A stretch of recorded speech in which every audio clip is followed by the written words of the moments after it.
स्वागत है आप सभी का हमारे अपने YouTube चैनल सहाय नॉलेज 90 में। सभी दर्शकों को हमारा ढेर सारा नमस्कार।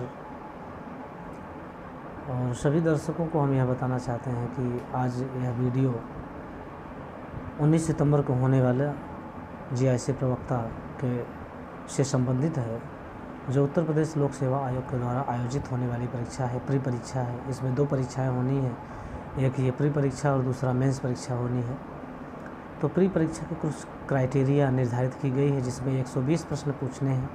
40 प्रश्न करंट अफेयर से संबंधित होंगे, जिसमें इतिहास, भूगोल, विज्ञान, नागरिक शास्त्र, शिक्षा शास्त्र, अर्थशास्त्र आदि सामाजिक विषय से संबंधित होंगे। कक्षा 8वीं तक का गणित होगा और 80 प्रश्न आपके विषय से संबंधित होंगे, और जो भी विषय होंगे हिंदी, संस्कृत, गणित, विज्ञान, इतिहास, भूगोल इत्यादि। तो जो इसमें मानक रखा गया है कि जैसा कि लोक सेवा आयोग, उत्तर प्रदेश लोक सेवा आयोग का यह नियम है कि आरक्षित वर्ग के लिए 35% और अनारक्षित वर्ग के लिए 40% टोटल परीक्षा के प्रश्नों में से प्राप्त करना अनिवार्य है, अन्यथा उन्हें असफल माना जाएगा। और 40 और 35% जिस अभ्यर्थी ने परीक्षा में पाया है, उनमें से टोटल में से जो है 13 गुना अभ्यर्थियों को प्री परीक्षा में क्वालिफाइड किया जाएगा, प्रारंभिक परीक्षा में सफल माना जाएगा, और मेंस परीक्षा के लिए उन्हें आयोजित होने वाली मेंस परीक्षा में उन्हें कॉलिंग किया जाएगा। तो दोस्तों, जैसा हम संस्कृत विषय पर चर्चा कर लें या आज की परीक्षा के सेंटर की चर्चा कर लें, तो आज लोक सेवा आयोग द्वारा आयोजित जो 19 सितंबर को होने वाली परीक्षा है, उसका टाइम टेबल आ चुका है, अर्थात एडमिट कार्ड डाउनलोड हो चुका है। तो हमने देखा है ज़्यादातर लोगों का कि हिंदी विषय जो प्रयागराज में सेंटर बनाया गया है, अंग्रेज़ी लखनऊ में बनाया गया है, संस्कृत गोरखपुर में, इतिहास आगरा में, नागरिक शास्त्र आपका मुरादाबाद में, गणित बनारस में, और जौनपुर में आपका भूगोल विषय का सेंटर दिया गया है।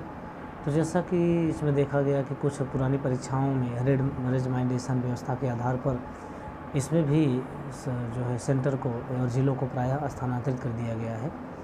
तो इसमें जो दूर ज़िले हो गए हैं और स्थानांतरित कर दिए हैं, प्रायः बच्चों में थोड़ा सा परेशानी की भावनाएं आ सकती हैं, या लोगों को दिक्कतें का सामना कुछ करना पड़ सकता है। तो जहाँ तक मेरा मानना है कि जो परीक्षा की नॉर्मल तैयारी किए हैं, जिन्होंने केवल फॉर्म डाल दिया है, और शायद जिनकी बहुत अच्छी तैयारी नहीं है, वो परीक्षा छोड़ेंगे, और 35 से 40% अभ्यर्थी जो परीक्षा में अच्छे अभ्यर्थी हैं, तैयारी करने वाले अभ्यर्थी हैं, वो 35 से 40% तक रहेंगे। तो 20 से 25% अभ्यर्थी संभवतः परीक्षा भी छोड़ सकते हैं, छोड़ेंगे। तो जो अभ्यर्थी परीक्षा की तैयारी में लगे हुए हैं, वो किसी भी विषय में हो, चाहे वह हिंदी हो, संस्कृत हो, ख़ासतौर से संस्कृत वालों से मैं अपील करता हूँ, या गणित विज्ञान, जैसे कि गणित में पद भी काफ़ी अच्छा है, प्रवक्ता के लिए 28 पद है, अंग्रेजी के लिए 21 पद है, इतिहास में भी कुछ ऐसे 10-11 पद हैं, संस्कृत के लिए 9 पद हैं।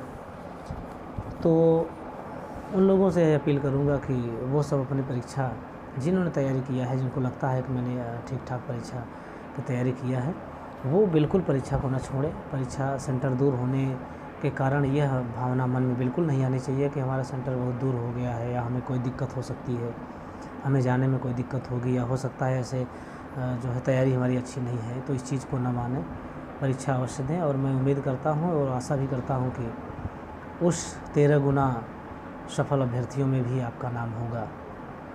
इन्हीं बातों के साथ सबकी मंगल कामना करते हुए माता सरस्वती से मैं यह जो है बार बार प्रार्थना करता हूँ कि वो आने वाले भविष्य में आप सब जो भी प्रतियोगी छात्र हैं, GIC प्रवक्ता के लिए GIC में एक आदर्श शिक्षक के रूप में प्रतिष्ठित हों, सफल हों।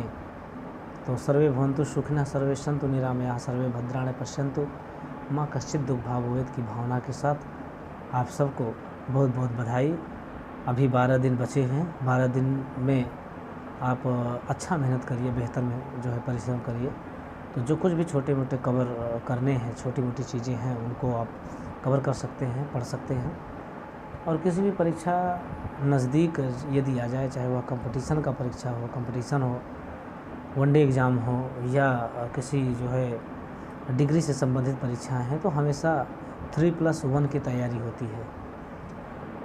इसी माध्यम से हम छोटी कक्षा, चाहे वो 10वीं या 12वीं के हों या ग्रेजुएशन के हों या सेंट्रल यूनिवर्सिटी में पढ़ने वाले कोई भी जो है छात्र छात्राएँ हों, तो उनको हमेशा 3+1 की पढ़ाई करनी चाहिए। अर्थात 75% परीक्षा से कम 15 से 20 दिन, 1 महीने पहले आप 75% उसका कोर्स, उसका सिलेबस, उसका पाठ्यक्रम आप सफलतापूर्वक तैयार कर लिए हों, पढ़ लिए हों।